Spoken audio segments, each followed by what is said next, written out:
السلام علیکم ورحمۃ اللہ وبرکاتہ۔ Welcome to Islamic mints. آج کا ہمارا ٹاپک ایسی بات پر ہے جو ہر مسلمان کے لیے نہایت اہم ہے، اور وہ یہ کہ آخر زمانہ کی نشانیاں کیا ہیں، دجال کا فتنہ کیا ہے اور اس سے کیسے بچنا چاہیے، اور نوجوانوں کی اس کے بارے میں ذمہ داریاں کیا ہیں۔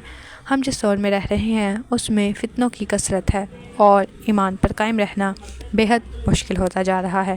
نبی کریم صلی اللہ علیہ وسلم نے ہمیں ان فتنوں کے بارے میں پہلے ہی آگاہ کر دیا تاکہ ہم ان سے بچ سکیں۔ قرآن حدیث میں آخر زمانہ کی بے شمار نشانیاں بیان ہوئی ہیں۔ قرآن کریم میں اللہ تعالیٰ نے ارشاد فرمایا، قیامت قریب آ گئی اور چاند پھٹ گیا۔ یہ آیت اس بات کی دلیل ہے کہ دنیا اپنی آخری منزل کی طرف بڑھ چکی ہے۔ نبی کریم صلی اللہ علیہ وسلم نے فرمایا، قیامت اس وقت تک قائم نہیں ہوگی جب تک علم اٹھا نہ لیا جائے، زلزلے زیادہ نہ ہوں، وقت تیزی سے نہ گزرنے لگے، فتنے ظاہر نہ ہوں، قتل و غارت بڑھ جائے اور مال کی کثرت ہو جائے۔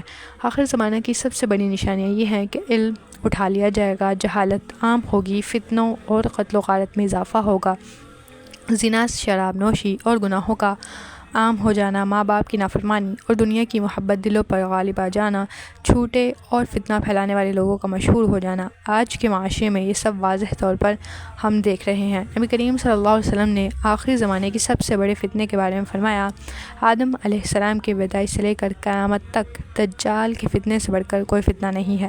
دجال کی فتنہ انگیزی کی چند خصوصیات یہ ہوں گی کہ وہ دنیا میں اپنی جھوٹی خدائی قائم کرنے کی کوشش کرے گا، جھوٹے معجزے دکھائے گا، بارش برسائے گا، زمین سے سبزہ اگائے گا اور بیماروں کو صحت مند کر دے گا۔ وہ جنت اور جہنم کا دعویٰ کرے گا، حالانکہ اس کی جنت اور جہنم اس کی جنت جہنم ہوگی اور اس کی جہنم جنت ہوگی۔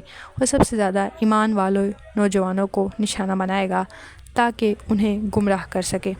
نبی کریم صلی اللہ علیہ وسلم نے ہمیں اس فتنے سے بچاؤ کے لیے یہ ہدایت دی کہ سورہ کہف کی ابتدائی 10 آیات حفظ کریں اور پڑھیں، ایمان پر مضبوطی سے قائم رہیں اور اللہ سے پناہ کی دعا مانگیں۔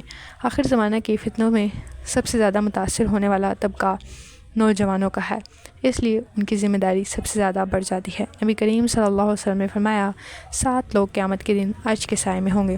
ان میں ایک وہ نوجوان ہوگا جس نے اپنی جوانی اللہ کی عبادت میں گزاری۔ نوجوانوں کو چاہیے کہ ایمان پر قائم رہیں اور دنیا کے فتنوں میں نہ پڑیں، اپنے وقت کو فضول اور گناہ کے کاموں میں ضائع نہ کریں، قرآن و سنت کی تعلیم کو مضبوطی سے پکڑیں، سوشل میڈیا اور غلط محفلوں سے اپنے ایمان کی حفاظت کریں اور ایسے دوستوں کا انتخاب کریں جو اچھے انسان کے ساتھ ساتھ اچھے ایمان والے بھی ہوں۔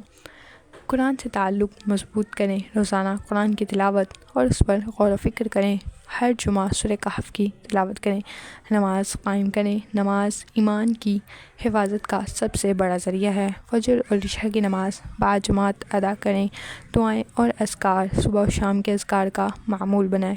آخر زمانہ کی فتنوں سے بچنا صرف اسی کے لیے ممکن ہے جو اپنے ایمان کو مضبوط کرے، قرآن و سنت کی تعلیمات پر عمل کرے اور دنیا کے دھوکے میں نہ آئے۔